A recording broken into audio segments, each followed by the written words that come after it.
ഇതാണ് ഏറ്റവും വലിയ പ്രശ്നമുള്ള കാര്യം. ഇവിടെ വന്ന് നിൽക്കുന്നതാണ്. ഓക്കെ, എനിക്ക് തോന്നുന്നു മൈക്കിന് ആവശ്യമില്ല, എൻ്റെ സൗണ്ട് കൂടുതലാണെന്ന് എല്ലാവർക്കും അറിയാം. എന്നാലും മൈക്ക് ഇരിക്കട്ടെ, കുഴപ്പമില്ല. അപ്പം സദസ്സിലും വേദിയിലുള്ള എല്ലാ ബഹുമാന്യ സുഹൃത്തുക്കളെ, സഹപ്രവർത്തകർ,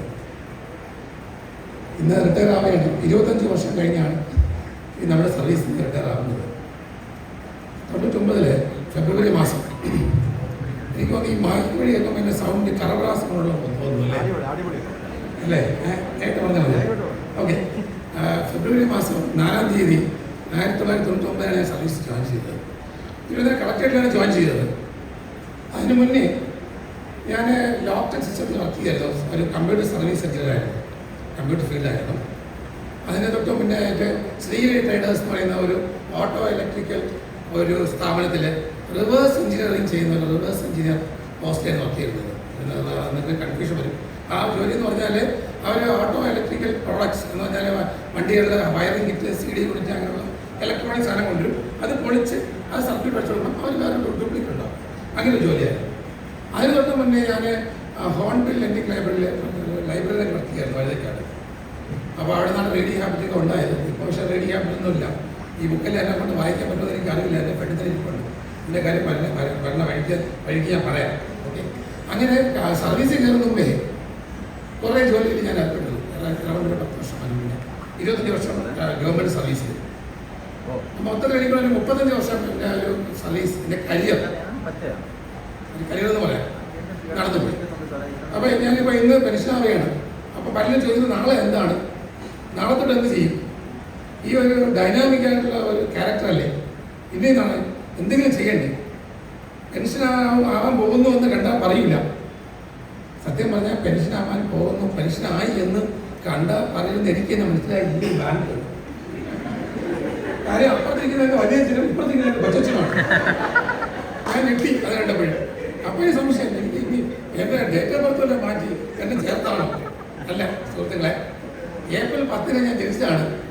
കൃത്യമായ ഏപ്രിൽ 10 തന്നെ തക്കാട് ഹോസ്പിറ്റലാണ് ജനിച്ചത്. രാവിലെ 7:15 ജനിച്ചത്. പൂരം ആയിട്ടാണ് ജനിച്ചത്.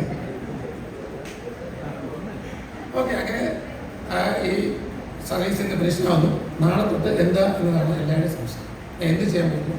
പലരും ചോദിച്ചു, കമ്പ്യൂട്ടർ സ്ഥാപനം തുടങ്ങാൻ പോകുന്നു, അതോ കമ്പ്യൂട്ടർ സ്ഥാപനം ജോലി. അപ്പോൾ ഒരു പെൻഷനാവുന്ന ഒരു വ്യക്തിക്ക് അയാളുടെ മുന്നിൽ 3 വഴികളാണ്. ഒരു ആദ്യത്തെ വഴി എന്ന് പറഞ്ഞാൽ നിലവിലുള്ള ഏതെങ്കിലും ഒരു സിസ്റ്റത്തിൽ ചേർന്ന് പ്രവർത്തിക്കുക, ഏതെങ്കിലും സ്ഥാപനത്തിൽ ചേർന്ന് ഒരു ജോലിക്കാരനായി ഒരു മാസവേതനത്തിൽ ജോലി ചെയ്യുക. അതാണ് ആദ്യത്തെ വഴി. ആ വഴിയിൽ നമ്മൾ പോവുകയാണെങ്കിൽ നമ്മളിപ്പോൾ ഈ കടന്നു വന്ന 30 വർഷം 35 വർഷവും കഴിഞ്ഞ് വീണ്ടും 40 വർഷത്തിലേക്ക് അതിലോട്ട് പോകുന്നു. സെയിം വഴി തന്നെ പോകുന്നു. രണ്ടാമത്തെ വഴി, നമ്മുടെ കഴിവുകളും നമ്മുടെ അറിവുകളും ഉള്ളതെല്ലാം വെച്ച് എന്തെങ്കിലും ഒരു പുതിയ സ്ഥാപനം തുടങ്ങുക. അതിനൊരു 2-3 പേർക്ക് ജോലി കൊടുക്കും. അപ്പോൾ നമുക്ക് കുറച്ചുകൂടെ ഫ്രീഡം ഉണ്ട്. നമ്മുടെ രീതികൾ അത് ഇംപ്ലിമെൻറ്റ് ചെയ്യാൻ പറ്റും. നമ്മുടെ സമയം നമുക്ക് തീരുമാനിക്കാൻ പറ്റും. രാവിലെ 10 മണിക്ക് ഓഫീസിൽ വരണ്ട, 5 മണിക്ക് പോകണ്ട. പലരും പറയുന്നത് 10 മണിയില്ല 11 മണിക്കാണ് വരുന്നതാണ് പലരും പറയുന്നത്. ഓക്കെ, ഞാൻ 10 മണിക്ക് വരാറുണ്ട്, 5 ചെയ്യാറുണ്ട്, ഓഫീസിൽ വരാറുണ്ട്. പിന്നെ ഈ താഴെ നിന്ന് മുകളിൽ വരെ 3 നില എത്തുമ്പോൾ ആരെങ്കിലും കാണുമ്പോൾ ഒരു 5-10 മിനിറ്റ് കഴിയുമ്പോൾ അവർ താമസിക്കുന്നത്. നിങ്ങൾ അങ്ങനെയാണ് താമസിക്കുന്നത്. ഓക്കെ, അപ്പോൾ സ്വന്തമായി എന്തെങ്കിലും തുടങ്ങാം. അതാണ് നമ്മൾ രണ്ടാമത്തെ വഴി. ആ സ്വന്തമായി എന്തെങ്കിലും തുടങ്ങുന്നത് നമ്മുടെ നാട്ടിലും നാട്ടുകാർക്കും നമ്മുടെ ജോലി എടുക്കുന്ന 2 പേർക്കും അവരുടെ കുടുംബത്തിനൊക്കെ നല്ലതാണ്. ഓക്കെ, അപ്പോഴും നമ്മൾ ഫ്രീ ആവുന്നില്ല. നമ്മളെപ്പോഴും ഒരു പുതിയ സ്ഥാപനം തുടങ്ങുമ്പോൾ എന്ന് നമ്മൾ ഹോംവർക്ക് ചെയ്യണം.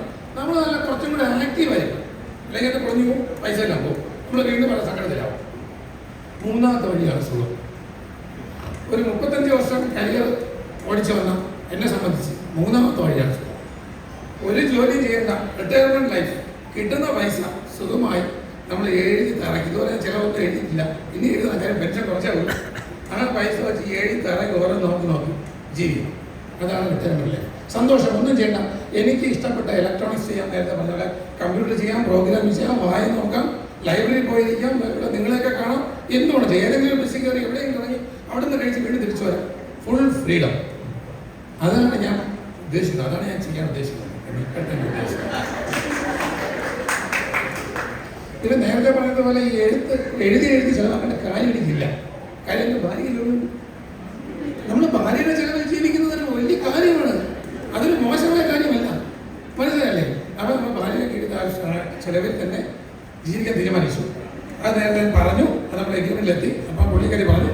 ജോലികളൊക്കെ ചെയ്യേണ്ടി വരും. ഓക്കെ, ചില ജോലികൾ ചെയ്യാം, പുതുതായിട്ടൊന്നും ഇല്ലല്ലോ. അത് വീട് പറയുന്നത്, പാത്രം കഴുകുന്നത്, തുണി കഴുകുന്നതൊക്കെ പുതിയ ചെയ്യുന്ന കാര്യമല്ലല്ലോ. അപ്പൊ പറഞ്ഞ് പുതിയതായിട്ടുണ്ട്, കുറെ ചെടിയൊക്കെ വെച്ച് വെള്ളമൊക്കെ ഒഴിക്കണം, അങ്ങനെ കുറെ ജോലിയുണ്ട്. ശരി, അങ്ങനെ ചെയ്യാം. അപ്പോൾ എൻ്റെ റിട്ടയർമെൻറ്റ് ലൈഫ് അങ്ങനെയല്ല.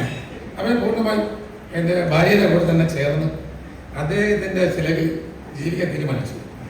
അപ്പോൾ എൻ്റെ ഭാര്യ തന്നെ അറിയുന്നത് കണ്ടുകൊണ്ട് ഞാൻ എന്നെ വിളിച്ചുകൊണ്ട് നിങ്ങൾ കാണുന്നതാണ്. രേഖ എന്നാണ് പേര്. സിവിൽ സപ്ലൈസ് ഡിപ്പാർട്ട്മെൻറ്റിലാണ് വർക്ക് ചെയ്യുന്നത്. റേഷനിങ് ഇൻസ്പെക്ടറാണ്. എനിക്ക് കളഞ്ഞു കിട്ടിയതാണ്, മനസ്സിലല്ലേ. ഞാൻ ലോക്ടെക്കിൽ കമ്പ്യൂട്ടർ സർവീസ് എഞ്ചിനീയർ വർക്ക് ചെയ്യുന്ന സമയത്ത് അവിടെ ചെന്ന് ജോയിൻ ചെയ്യാൻ എനിക്ക് വലിയ കഥ കൊണ്ട് സമയം എടുക്കുക കഥ പറയാൻ. ഇതെല്ലാം ഞാൻ ഒരു ഓട്ടോബയോഗ്രഫി എഴുതും. പുള്ളി എഴുതി പോലെ അവിടെ എഴുതുവാനുണ്ട്. പുള്ളി എഴുതിയത് പോലെ ഞാൻ ഒരു ഓട്ടോബയോഗ്രഫി എഴുതും. അപ്പം നിങ്ങളെല്ലാം വാങ്ങിച്ച് വായിക്കും. ഇതുപോലെ വെറുതെ 150 രൂപയ്ക്കൊന്നായിരിക്കില്ല. സംഭവ ബഹുലമായ കാര്യമായിരിക്കും. കാര്യം ഈ നീണ്ട സർവീസ് ജീവിതത്തിലെ 25 വർഷം സംഭവ ബഹുലമാണ്. അതൊക്കെ പറയാനുള്ള സമയം തയ്ക്കില്ല. അപ്പോൾ ഞാൻ പറയുന്നത് എൻ്റെ ഫാമിലി കാര്യമാണ് പറയുന്നത്. അപ്പോൾ ഞാൻ ലോക്ടെക്കിൽ പോയി ജോയിൻ ചെയ്തു. കമ്പ്യൂട്ടർ സർവീസ് എഞ്ചിനീയർ ജോയിൻ ചെയ്തപ്പോൾ ഞാൻ ഫസ്റ്റ് ദിവസം കണ്ടു. അപ്പോൾ ഇദ്ദേഹത്തിൻ്റെ ഫസ്റ്റ് ദിവസം കണ്ടു. പേരെന്തെങ്കിലും കണ്ടോടെ ഒരു കുട്ടിയെ വരുന്നു. അപ്പോൾ ഉണങ്ങിയെല്ലും നേരത്തെ പറയുന്നു, ഉണങ്ങിയെല്ലും തോലായിട്ട്. അപ്പോൾ ഞാൻ ചെയ്തു പാവപ്പെട്ട വീട്ടിലെ കൊച്ചാണ്, വരുമാനം നിലനിന്ന് ഏതോ കഷ്ടം. നമുക്ക് അതങ്ങനെ ഒരാളെ നമ്മൾ സഹായിക്കണമല്ലോ, ഒരു ചാരിറ്റി ചെയ്യണമല്ലോ. നമുക്കൊരു കാര്യം ചെയ്യും, ആ കുട്ടിക്ക് ഒരു ആഹാരം വാങ്ങി കൊടുത്ത് അല്പം മെച്ചപ്പെടുത്തിയെടുക്കാം തോന്നും. അപ്പം എൻ്റെ കൂടെ വരണമെന്ന് വെച്ചാൽ വരണമെന്ന് പറഞ്ഞു. അപ്പം ഞാൻ വിളിച്ചുകൊണ്ട് വന്നു. ഞങ്ങളുടെ കുടുംബം ചെയ്ത് ആരംഭിച്ചു. ആരെ സഹായമില്ലാതെ അതിനെ വിളിച്ചുകൊണ്ട് വന്നപ്പോൾ അവരെ വീട്ടുകാരെല്ലാം അടിക്കാനും പിടിക്കാനും ഒക്കെ ആൾക്കാരെ ലോകത്തിന് 4 സൈഡിലേക്ക് വിട്ടു. പക്ഷേ ഞാൻ ഒരു മിടുക്കനായതുകൊണ്ട് അവരെ കണ്ടുപിടിക്കാൻ പറ്റില്ല. ഞാൻ രണ്ടിനെ കണ്ടുപിടിക്കാൻ പറ്റില്ല. അവരെ ഞെട്ടി. എവിടെ പോയത് രാത്രി അവരെ നമ്മൾ ഫോണിൽ വിളിച്ചു. ഫോണിൽ വിളിച്ച് ഇന്ന സ്ഥലത്താണ് നമ്മൾ നിൽക്കുന്നത് ആണ്. അപ്പോൾ അല്ല നീ ഇവിടെ തിരുവനന്തപുരത്ത് ഇവിടെ നിന്ന് അങ്ങനെയാണ് ഇങ്ങനെയാണെന്നൊക്കെ പറഞ്ഞു. ഞാൻ സംസാരിച്ചപ്പോൾ എൻ്റെ സൗണ്ട് കാണുന്ന പറയുന്നില്ല. എൻ്റെ സൗണ്ട് അന്ന് നല്ല സൗണ്ടായിരുന്നു. ഇപ്പോൾ ഞാൻ വില്ലേജ് ഓഫീസറായിട്ട് പാലക്കാട് വർക്ക് ചെയ്തപ്പോൾ മഴ നനഞ്ഞ തൊണ്ടയിൽ ഇഷ്യൂ എന്നാണ് എൻ്റെ സൗണ്ട് വന്നത്. അപ്പോൾ പലരും പറഞ്ഞ് സൗണ്ട് ശരിയാക്കണം പറയുമ്പോഴേ ഞാനിവിടെ ഉള്ള അമ്പലമുക്കിലുള്ള ENT ഡോക്ടറെ പോയി കണ്ടു. പേര് ഞാൻ പറഞ്ഞു, ഇതൊരു ഫേമസ് ഡോക്ടർ ജോൺ മണി സാറിനെ പോയി കണ്ടു. പറഞ്ഞ് സാർ ഇതാണ് പുള്ളിയെ കഴിച്ചോളൂ. ജോസ് അദ്ദേഹത്തുണ്ട്, ഹാർഡായി നമുക്ക് ശരിയാക്കി എടുക്കാം, കുഴപ്പമില്ല. ചെറുതായിട്ടൊന്ന് വരച്ചെടുക്കണം, വരച്ചെടുക്കണം. അപ്പോൾ ഞാൻ വീട്ടിൽ വന്ന് രാത്രി ഉറക്കം വന്നില്ല. കാര്യം ഈ വോക്കൽ കോഡ് വരച്ചെടുത്താലേ ഇപ്പോഴുള്ള ഈ ബാസ് സൗണ്ടിൽ പോയിട്ട് അപ്പം നിങ്ങൾ എന്ത് കഴിച്ചു. അപ്പം അതാണ് കാര്യം. അപ്പം ഞാൻ കല്യാണം കഴിഞ്ഞപ്പോൾ ഇടയിൽ കൂടെ വന്നിട്ട് വന്നത്. ഓക്കെ, ഞാൻ കല്യാണം കഴിച്ചു, നമുക്കൊരു പെൺകുറിച്ച് ജനിച്ചു. അപ്പം അപ്പോഴാണ് എനിക്ക് PSC അഡ്വൈസ് വന്നത്. അവിടെ ജനിച്ചപ്പോഴാണ് PSC അഡ്വൈസ് വന്നത്. ഞാൻ 2 ഡോക്ടറേറ്റ് വർക്ക് ചെയ്യായിരുന്നു. PSC അഡ്വൈസ് വന്നു. ഞാനപ്പം കളക്ടറേറ്റിലാണ് വന്നത്, അഡ്വൈസ് വന്നത്. അപ്പോൾ എനിക്ക് ഡോക്ടർക്ക് അന്ന് 3800 രൂപ ശമ്പളം ഉണ്ടായിരുന്നു. അപ്പോൾ ഞാൻ അന്വേഷിച്ചപ്പോഴത്തേക്ക് LD ക്ലർക്കായിട്ട് 3100-700 ഉള്ളൂ. അപ്പോൾ എനിക്ക് DK ഞാൻ മുഖ്യമന്ത്രി സമയത്ത് ശമ്പളം പരിഷ്കരിച്ചാൽ അത് കഴിഞ്ഞാൽ ഞാൻ ജോയിൻ ചെയ്തത്. അപ്പോൾ ഞാൻ എന്തായാലും അപ്പോൾ ഒരു പഞ്ച് വേണമല്ലോ, ഒരു സർവീസ് ജോലി ചെയ്യാൻ പുതിയ ഓഫീസിൽ ഇപ്പോൾ ഒരു പഞ്ച് വേണം. ചുമ്മാ എവിടെ ശമ്പളം കൂടുതലാണ്, അത് മാത്രം ഇവിടെ ശരിക്കും പെമ്പിളിലൊക്കെ ഉണ്ട്, നല്ല ഹാപ്പി ചെറുപ്രായമാണ്. സർവീസിന് പല സ്ഥലത്തും പോകാം, ഭയങ്കര ഫ്രീഡം. ബൈക്കിൽ പോയി സർവീസിന് പോകുന്നു, അവിടെ നിന്ന് ഇവിടെ പോകുന്നു, DGPയുടെ വീട്ടിൽ പോകുന്നു, അവിടെ IAS വീട്ടിൽ പോകുന്നു, കമ്പ്യൂട്ടർ സർവീസിൽ പോകുന്നു. നല്ല ഇൻട്രസ്റ്റിംഗ് ജോബാണ്. ഇലക്ട്രോണിക്സ് എൻ്റെ ഹോബിയാണ്. അതുപോലെ കമ്പ്യൂട്ടർ അതുപോലെ തന്നെയാണ്. പണ്ട് തൊട്ടേ PD ഞാൻ ഇലക്ട്രോണിക്സ് സ്വന്തമായി പഠിച്ച് സ്വന്തമായി പല കാര്യങ്ങൾ ചെയ്യുന്നു. അങ്ങനെ നോക്കിയപ്പോൾ ശമ്പളം കുറവാണ് ഗവൺമെൻറ് സർവീസിൽ. അപ്പോൾ മോളുണ്ട്. അപ്പോൾ അവരെല്ലാം പറഞ്ഞു എന്തായാലും ജോയിൻ ചെയ്യണം, കമ്പ്യൂട്ടർ ഫീൽഡ് വിട്ടിട്ട് സർവീസ് ജോയിൻ ചെയ്യണം, അവിടെ പോയാലും കമ്പ്യൂട്ടർ ജോലി ചെയ്യാമല്ലോ എന്ന് പറഞ്ഞാൽ അങ്ങനെ കമ്പ്യൂട്ടറിൽ വലിയൊരു കരിയറുണ്ട്. കമ്പ്യൂട്ടറാണെങ്കിൽ ലോകം നടത്താൻ പോകുന്നത് ഇനി ശരിയാവും. അപ്പോൾ ഒരു കാര്യം ചെയ്യാൻ ജോയിൻ ചെയ്യാൻ വന്ന ഓഫീസിൽ പോയി കാണാൻ പറഞ്ഞു. അപ്പോൾ ഞാൻ ഇവിടെ ഒരു CD100, പഴയ CD100 ബൈക്ക്. ഞാൻ LIC ചെയ്യുന്ന സമയത്ത് എനിക്ക് പപ്പ വാങ്ങിച്ചതാണ് CD100. കാര്യം എല്ലായിടത്തും വോയിസ് പിടിക്കണം, മനസ്സിലായില്ലേ. സർവീസിൽ കയറും വരെ എനിക്ക് LICയുടെ കമ്മീഷൻ കിട്ടിക്കൊണ്ട് ധാരാളം പൈസ ആ കാലത്ത് ഉണ്ടായിരുന്നു. അതൊക്കെ എവിടെ നിന്നൊക്കെ പലപ്പോഴും ഭാര്യ ചോദിക്കും. അപ്പോൾ അത് കണക്കൊന്നുമില്ല. അപ്പം ഞാൻ നേരെ കളക്ടറേറ്റ് ചെന്നു, താഴെ ബൈക്ക് വെച്ച് ഒതുക്കി വെച്ചു. സ്റ്റെപ്പ് ഇപ്പോൾ കൈപോലെ കളക്ടറേറ്റ് അറിയാമെന്ന് എനിക്കറിയില്ല, അതേപോലെ സാർ അറിയാം, പഴയ ആൾക്കറിയാം. സ്റ്റെപ്പ് കയറി മുകളിൽ ചെന്നു, പഴയത്തോട്ട് തിരിഞ്ഞ് നോക്കിയപ്പോൾ ആ ബോർഡ് വായിക്കാൻ പറ്റുന്നില്ല. ഒരു ടഫ് എന്തോ എഴുതി വെച്ചത്. ഞാൻ അവിടെ കുറേ നേരം കഷ്ടപ്പെട്ടാണ് വായിച്ചത്. കുസൂർ ശിരസ്തത, മനസ്സിലല്ലേ. അപ്പോൾ ഞാൻ അങ്ങനെ മണക്കാൻ വാതിലിൻ്റെ കൂടെ എത്തി നോക്കി ആരാണ് ഇരിക്കണം. കുസൂർ വലിയ എന്തൊരു സംഭവമായിരുന്നു. അപ്പോൾ ഒരു കസേരയിലൊരു മാമ ഇങ്ങനെ ഇരിക്കണം. അല്ല സോറി, അങ്ങനെ പറയാൻ പാടില്ല. ഒരു മാമ ഇങ്ങനെ ഇരിക്കും. അപ്പം എന്തൊക്കെ പേര് ഗംഗാധര സാർ സാർ മനുഷ്യൻ ഭയങ്കര സ്നേഹമായിരുന്നു. അപ്പോൾ അത് ഇപ്പോഴത്തോട്ട് വന്നു. പിന്നെ അടുത്ത ബോർഡ് അഡീഷണൽ ഡിസ്ട്രിക്ട് മജിസ്ട്രേറ്റ് അയാളെപ്പറ്റി വായിച്ചു. അപ്പോൾ ഞാൻ ഇത് കോടതിയാണ്, കളക്ടറേറ്റ് അല്ലേ, ഒരു ഐഡിയ ഇല്ലല്ലോ, കളക്ടറേറ്റ് അല്ല ഇത് കോടതിയാണെന്ന് വിചാരിച്ചു. അപ്പോൾ ഞാൻ അവിടെ നോക്കിയപ്പോൾ കുമാരി സാർ ഇരിക്കുന്നു. ഭാഗ്യത്തിന് നമുക്ക് കട്ടൻ ഒന്നും ഒന്നും കണ്ടുവിടാം. അവിടെ നേരെ അങ്ങ് അറ്റം വരും. അറ്റം ചെന്നപ്പോഴാണ് അന്ന് പേടിയൊന്നുമില്ല. കാര്യം ഞാൻ ട്രിവാൻഡ്രത്ത് ആർട്സ് കോളേജ് പഠിച്ചാണ്, ഡിഗ്രി യൂണിവേഴ്സിറ്റി കോളേജ് പഠിച്ചാണ്, PGക്ക് കാര്യവട്ടം ക്യാമ്പസിൽ പഠിച്ചാണ്. എല്ലാവരും അടിപിടി അക്രമം എല്ലാം ഉണ്ട്. രാഷ്ട്രീയ കൊള്ള നല്ല സമയമാണ്. അപ്പോൾ ഈ റിസോഴ്സ് അഡീഷണൽ ഡിസ്ട്രിക്ട് മജിസ്ട്രേറ്റ് ജില്ലാ കളക്ടർ നമ്മൾ പഠിക്കുന്നില്ല, ആ പഠിക്കുന്ന പ്രായമല്ല. എനിക്കൊരു 29 വയസ്സല്ലേ, 29, 28 അറിയാം തളച്ചിരിക്കുന്ന പ്രായം. അപ്പം നേരെ പോയപ്പോൾ ബോർഡ് കണ്ടു, ജില്ലാ കളക്ടർ ശാരദാ മുരളീധരൻ. എന്തൊക്കെ അറിയാം, ശാരദാ മുരളീധരൻ മാഡത്തിന് എന്തൊക്കെ അറിയാം. എനിക്ക് നല്ല എൻ്റെ ഫ്രണ്ടായിരുന്നു, നല്ല നല്ലതാണ്, വലിയ കാര്യമെന്നതിനോട്. അപ്പോൾ ശാരദാ മുരളീധരൻ എല്ലാം വായിച്ച് കൊള്ളാം, ഇത് സംഭവം കൊള്ളാമല്ല. ഞാൻ അതിൻ്റെ കറങ്ങി ബാക്ക് വഴി അക്കൗണ്ട് സെക്ഷൻ, അക്കൗണ്ട് സെക്ഷൻ കണ്ട് അവിടെ കുറേ സൂപ്പർമാരെ കണ്ട് കുറേ കളിയിൽ കൊണ്ട്. അപ്പോൾ അവിടെ ഇപ്പോൾ നോക്കിയപ്പോൾ അവിടെ ADM കൊണ്ടുവരും ലതാ മാഡത്തിനാണ് ജോയിൻ ചെയ്യേണ്ടത്. അതിന് താഴെ ഇറങ്ങി എല്ലാം കണ്ട് കൊള്ളാം, ഒന്നായിരിക്കുന്നു. വെളിയിൽ ഇറങ്ങിയപ്പോൾ അംബാസഡർ കാർ, വെള്ള അംബാസഡർ കാർ നോക്കിയപ്പോൾ എൻ്റെ ബോർഡിൽ എഴുതിയിരിക്കുന്നു ജില്ലാ കളക്ടർ ചെമ്പുകൾ. അപ്പോൾ എനിക്ക് ഇഷ്ടപ്പെട്ടു. നല്ലൊരു പഞ്ചുണ്ട്, ലോക്ടങ് പോലെയല്ല, ലോക്ടങ്ങിൽ ഒരു പഞ്ച് ആനേക്കാട്ട് വിശാലമായ ഓഫീസ് ജോയിൻ ചെയ്യാൻ തീരുമാനിച്ചു. അങ്ങനെ ജോയിൻ ചെയ്തു. അങ്ങനെ അവിടെ കളക്ടറേറ്റിൽ ജോയിൻ ചെയ്തു, അവിടെ വർക്ക് ചെയ്തു. അത് കഴിഞ്ഞ് സർവേ ട്രെയിനിൽ ഒരു മാസം തൃശ്ശൂർ പോയി. ഞാനും പ്രകാശ് ഉണ്ടായിരുന്നു. ഞാൻ ജോയിൻ ചെയ്ത് അതേ സമയത്ത് പ്രകാശ് ജോയിൻ ചെയ്തു. പ്രകാശ് ഞാൻ അപ്പുറത്തിരുന്നു. നമ്മുടെ സെക്ഷനിൽ ധാരാളം പേരുണ്ടായിരുന്നു. നമ്മുടെ പ്രിയ മാഡം നമ്മുടെ സെക്ഷനിലായിരുന്നു, AC അറിയുന്ന പ്രിയ മാഡം എൻ്റെ സെക്ഷനിലായിരുന്നു. അപ്പോൾ ഞാൻ ദീപുവിനെ അസിസ്റ്റ് ചെയ്യാനാണ് എന്നെ ജോയിൻ ചെയ്തു. ഞാൻ അവിടെ എൻ്റെ പോസ്റ്റ് ചെയ്തു. ദീപുവിനെ നിങ്ങൾക്ക് അറിയാൻ ഇപ്പോൾ മന്ത്രിയുടെ കേസാണ്. അപ്പോൾ ഞാൻ ചെന്ന ദിവസം സീപ്പ് പറഞ്ഞു, കണ്ട നിങ്ങളുടെ സൂപ്രണ്ടാണ് വന്നില്ല, ഇന്ന് ലീവാണ്, നാളെ വരും, നിങ്ങളുടെ സൂപ്രണ്ട് നാളെ വരും. ഇപ്പോൾ തമ്പി സാർ ആണ് നിങ്ങളുടെ സൂപ്രണ്ട്, കാരണം സാറിന് കൊണ്ട് തമ്പി സാർ അതിന് ഇപ്പോഴത്തെ ഒഴിഞ്ഞു കിടക്കുന്നു ഇതാണ്. അപ്പോൾ സാറ് ആര് പേരെന്താണ്? Jasmine Titus. ഓ വലിയ സന്തോഷമായി, കൊള്ളാം, സൂപ്പറുണ്ട്, പേരേക്കം പറയാം സ്വന്തം ചെയ്തിരിക്കുന്നു. ടീച്ചേഴ്സ് രാവിലെ ഞാൻ വന്നിരിക്കുകയാണ്. അപ്പോൾ നോക്കിയപ്പോൾ ഒരു അപ്പം വന്ന കസയിരുന്നു. ഞാൻ ഇതാണ് ജാസ്മിൻ ടൈറ്റസ്. ഓ രണ്ടാം ദിവസം ഭയങ്കര നിരാശ. അങ്ങനെ സംഭവ ബഹുലമായ ഒരു സർവീസ് ജീവിതമായിരുന്നു. കളക്ടറേറ്റിൽ വർക്ക് ചെയ്തിട്ടുണ്ട്, താലൂക്ക് ഓഫീസ് വർക്ക് ചെയ്തിട്ടുണ്ട്, ഇവിടെ കടൽക്ഷോഭത്തിന് ക്യാമ്പുകളിൽ വർക്ക് ചെയ്തിട്ടുണ്ട്, അത് കഴിഞ്ഞ് വെള്ളപ്പൊക്കത്തിന് വർക്ക് ചെയ്തിട്ടുണ്ട്, എല്ലാ ഇലക്ഷനും വർക്ക് ചെയ്തിട്ടുണ്ട്. ഈ ഇലക്ഷൻ മാത്രം ഞാൻ പോയി കാല് പിടിച്ച് എന്നെ പോസ്റ്റ് ചെയ്തെന്ന് പറഞ്ഞ് മനി എന്നെ പോസ്റ്റ് ചെയ്തില്ല. അത് വലിയ സന്തോഷമായി. അത് കഴിഞ്ഞ ഇലക്ഷൻ കഴിഞ്ഞപ്പോൾ എന്നെ കൊറോണ വാർഡിൽ പോസ്റ്റ് ചെയ്തു. ഓ എന്തോ ഭാഗ്യത്തിന് കൊറോണ പിടിച്ചില്ല. അന്ന് കൊറോണ പിടിച്ചെന്നെങ്കിൽ ഇതുപോലെ എന്നെ കത്തി കേൾക്കേണ്ട, ഈ തള്ളൊന്നും കേൾക്കേണ്ട വരില്ലായിരുന്നു. കാര്യം അന്ന് വാക്സിനേഷൻ ഒന്നും കണ്ടുപിടിച്ചില്ല. ആ സമയത്ത് എന്തോ ഭാഗ്യത്തിന് 2 വാക്സിനേഷൻ ഞാൻ കണ്ടുപിടിച്ച് ഒരു വാക്സിൻ എടുത്ത ശേഷമാണ് കൊറോണ വന്നത്. എന്നിട്ടും തറയിൽ വീണ്ടും എൻ്റെ ഭാര്യയെ കിടന്ന് വിളിച്ച് നാട്ടുകാരെ കൂട്ടി നാട്ടിൽ കൊണ്ടുപോയി അവിടെ നിന്ന് വെരിഫിക്കേഷനൊക്കെ എടുത്ത് എന്തോ ഭാഗ്യത്തിന് രക്ഷപ്പെട്ട് ഇവിടെ വന്നു.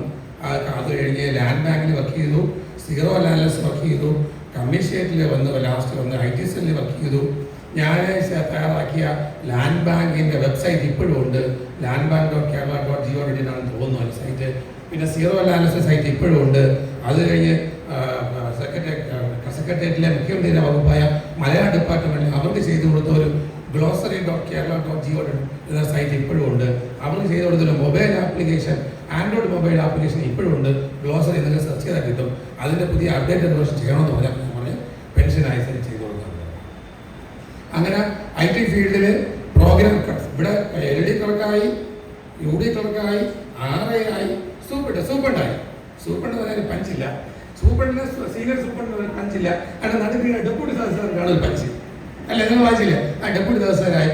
അതുപോലെ തന്നെ എൻ്റെ കരിയർ, ഞാൻ ഇഷ്ടപ്പെടുന്ന കരിയറായ പ്രോഗ്രാമറായി, സിസ്റ്റം അഡ്മിനിസ്ട്രേറ്ററായി, വെബ്സൈറ്റ് ഡിസൈനറായി, ഓൺലൈൻ സ്റ്റേറ്റ് ഡേറ്റാ സെൻ്ററിലാണ് ഇതെല്ലാം ഹോസ്റ്റ് ചെയ്യുന്നത്. അങ്ങനെയുള്ള ചാൻസ് എല്ലാം കിട്ടി. ഞാൻ പഠിച്ചത് എക്കണോമിക്സ് ആണെങ്കിലും ഇതെല്ലാം ചെയ്യാനുള്ള ഭാഗ്യം എനിക്കുണ്ടായി.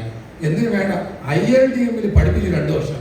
പല ആൾക്കാരും, പഴയ ആൾക്കാർ പലരും ഇപ്പോഴെന്നെ കാണുന്ന സാറേന്നാണ് വിളിക്കുന്നത്.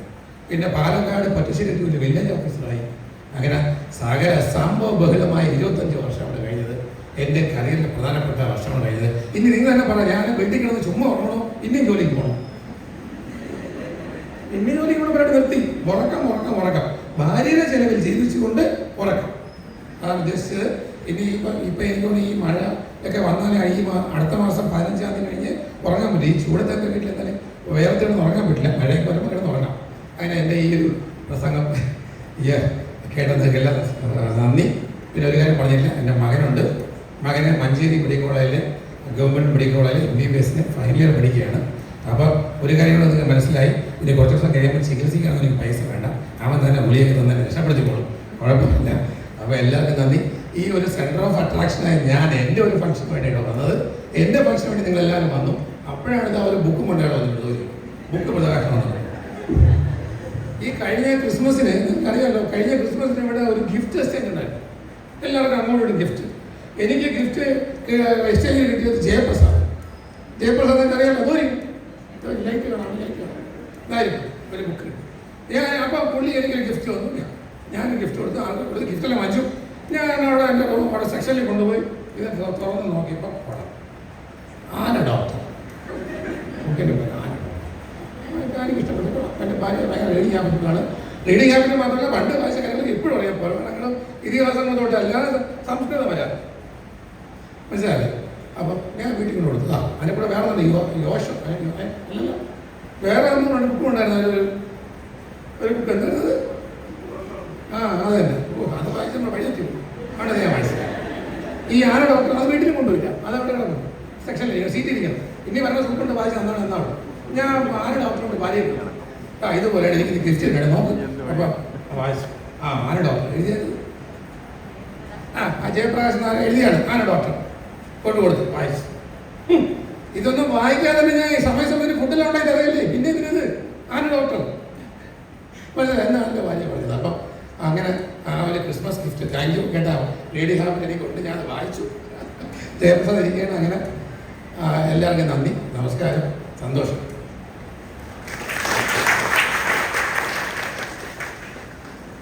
നന്ദി ജോസ്. ഒപ്പം വെൽഫെയർ ക്ലബിൻ്റെ ആശംസകളും ഈ ചടങ്ങിനെ